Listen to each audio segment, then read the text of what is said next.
Hey guys, not a whole lot of progress made on the Dart in the past couple weeks. As you can see, I got the hood off. I got my new fiberglass hood sitting on top of the car. None of that's ready. I got these Zeus rails and stuff. I got a lot of work to do to figure this out, the hood mounting situation. I got a motor plate here, and yeah, I know the next thing I said I was probably going to get involved in is the steering column, which I did get my steering column. It's right here. It's just a chromoly column from Motion Raceworks. That's what I went with on this car, and I thought maybe I would do that next, but I think what I'd like to do is get the engine and transmission mocked up in this car. That way I can see, what kind of room I got here for the column, because I'm going to be centering that engine in this bay instead of the standard offset that the Chrysler did. So I think I want to do that before fully mounting the steering column, just so I can have a good idea of what kind of clearance issues I might have. So I got the motor plate here, but another item that I ordered, which is the timing cover, because this is the engine that's going to be going in the car. It's a Gen 3 Hemi 5.7. I ordered a timing cover that replaces this whole front cover, this whole cast aluminum piece, and it does away with all these extra like idler mounts, and I guess maybe that was the AC or something. I don't know. A bunch of stuff goes here that I'm not using. I got a new one coming from Blackbird Performance, and it's milled to accept that motor plate on the front of it right there. And I need that. I need that to mount to the front of the motor and mock up that motor plate. But I also needed a transmission because I wanted to know what kind of trimming I need to do. Obviously, I'm pretty sure I just got to cut the whole tunnel out. But I'd like to have a transmission and all so I can mock it up even better. So I got this kit from Speedway. I thought it would be a little ridiculous for me to just buy a transmission right now. I looked and thought about it, but they're pretty pricey, and this will give me some time to save up and not do all my fabric and stuff around a freaking expensive transmission. Instead, I'll use this. It's like an exoskeleton freaking steel laser cut deal. I'm not sure, but it's got all these bolt patterns on it for Chrysler, Chevy, Ford. Yeah, so this is the bell housing. The rest of the transmission is in these boxes. I got the T56 Magnum, which has a different tail housing than the F-body one.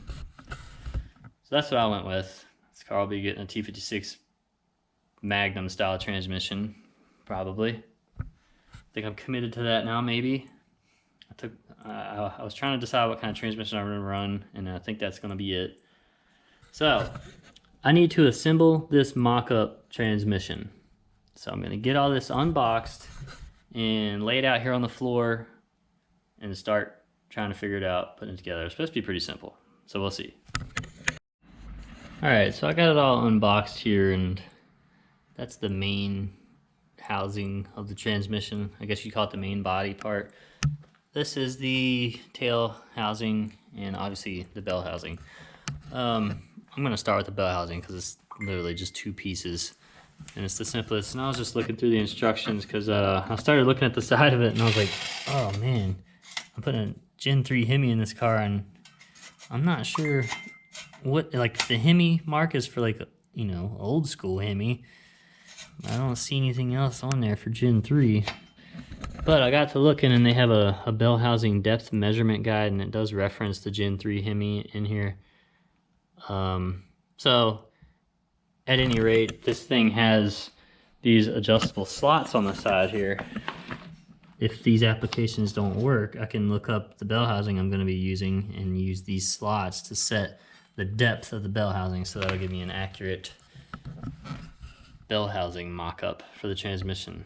So no big deal there. I'm going to put this thing together real quick and then move on to probably maybe the tail housing and then make the main body last and put it all together.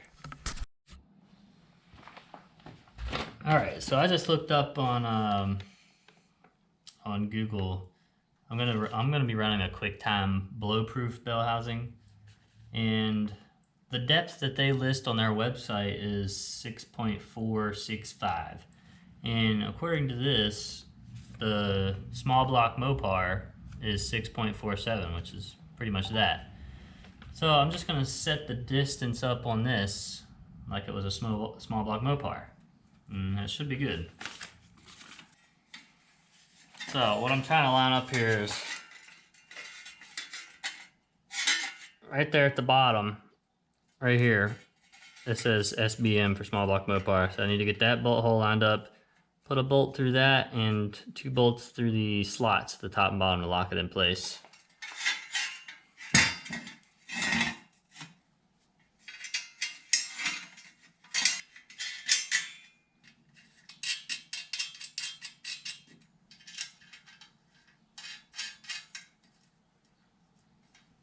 Alright, that's it for that. I just gotta tighten it.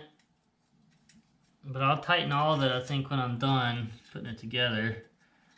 Get a wrench and stuff and tighten them up. But there's the bell housing. Simple, set with the correct bell housing depth. Now, yeah, I gotta get that tight so it's not rocking around. Alright, now tail housing. Alright, so I got all my hardware laid out here, and the pieces, all the pieces have this, I don't know if you could see it, this laser etched numbers in them to correlate with the instructions. So that's pretty cool. The instructions are pretty, they're descriptive, they're good.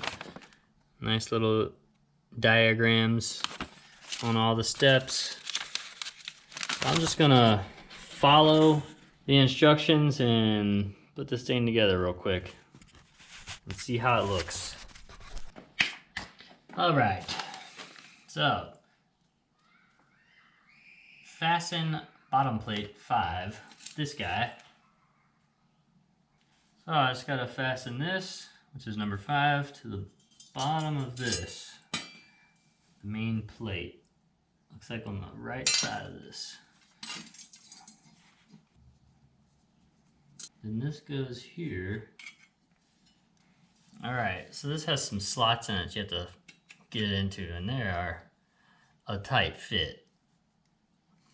So I would assume this thing, if I can get it all to go together decent, ought to be pretty stout, I guess. So the shifter plate goes up here. I don't think I want to leave that on though.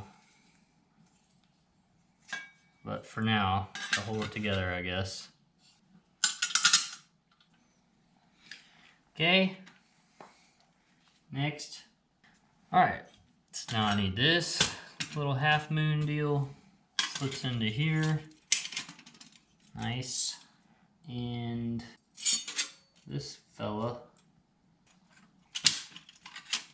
These slots really help lock things in. That's pretty nice. All right, what's next? Insert the left side plate through the mid plate. Oh my gosh. So this goes through under here. All right, just like that. I got her figured out. Pretty much turning my hands black. This is all just raw steel. Gross. And that one's using 3/4 inch long bolts. Come on, man, it's the last piece. There it is. What the heck are all these extra bolts for? Oh, okay. To mount the tail housing to the main body, I guess. There it is. Now for the main body. I'll lay all my parts out here. If I can see the numbers on them. Alright, so I need number 8. This guy oriented like that. And this one. Alright, so now I gotta put these two mid plates up in here somewhere. Something like this, I believe. This one will go right here, which is this one.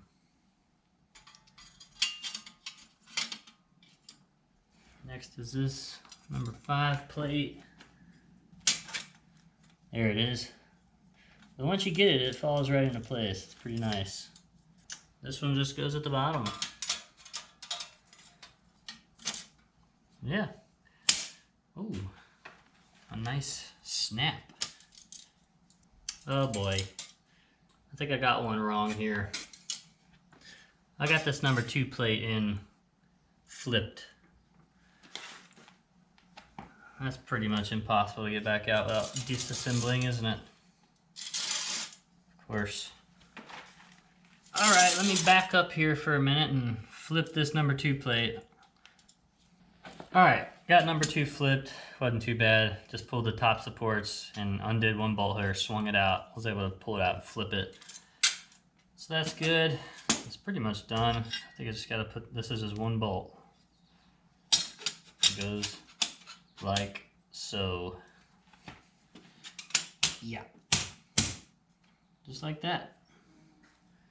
And that's the main body. It snaps together pretty good and fits nice. It's a pretty cool piece. So now I just gotta put them together. Oh, ouch. Oh wait, upside down.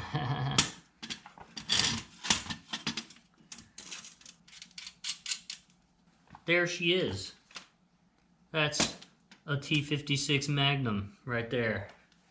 I need to tighten everything up still, but it's pretty good though. I mean, it really holds itself together with the slots. The way it fits together. Pretty cool. Let me get the bell housing on here. So the bell housing will go like this. And they provide you with the nuts to bolt the trans to the bell housing, but not the bolts, unfortunately. I don't think. Yeah, I don't see them. So I'll have to get a few bolts, I guess, to bolt this thing together to be a full piece unit, but here she is. Alright, I found a couple bolts I had in my inventory and got the trans bolted to the bell housing, and I went ahead and snugged up all the bolts that bring this thing together, and it's a pretty sturdy piece. It's cool. I mean, it's got some heft to it because it's all steel, but significantly lighter than a T56. So that thing should be ready to be bolted to the Hemi. Pretty sure it is. So that's pretty cool. I like that thing. That should be pretty useful. Yeah, so just waiting on the timing cover now for that thing. Then I can bolt my motor plate to that after I fit my motor plate to the car, which it needs a trim. As you can see, it's too wide to fit down to the frame rails. No big deal. Yeah, at some point I gotta get these Zeus rails figured out. I don't know how challenging it's gonna be. I mean, it doesn't seem like it will be, but who knows? I noticed that I have these fenders have like lapping panels, so drilling through that and riveting to it, who knows what kind of challenge that's going to bring up. But these rails I kind of took a little gamble on, but they're for like a 98 to 04 Mustang, I think. These came from Motion also, but they look like they're a pretty good length, so those will work out for me, I think. What else? Yeah, I got a seat. It's just laying in there. Like I said, I just really want to get to where I can mock this transmission to the engine and get the engine in there. That way I can get an idea of where that's going to put the motor, the trans, the shifter in the car. And that'll help me kind of feel out where I want to put the seat and have the steering column come up, and where the steering wheel will end up being, because I want to get my seating position comfortable for shifting gears. So yeah, not a lot getting done today, but sometimes you gotta come out and ponder and just think, at least I do. I gotta come out and get a clear head, and I gotta come up with a plan of action with the parts behind it to make it happen. So that's kind of one of these. It's one of those days, I guess. But I did get that together, so that's cool. That's ready. Yeah. So stay tuned for more progress towards getting the engine and tranny mocked up under the car. That's the next main goal. Thanks for watching.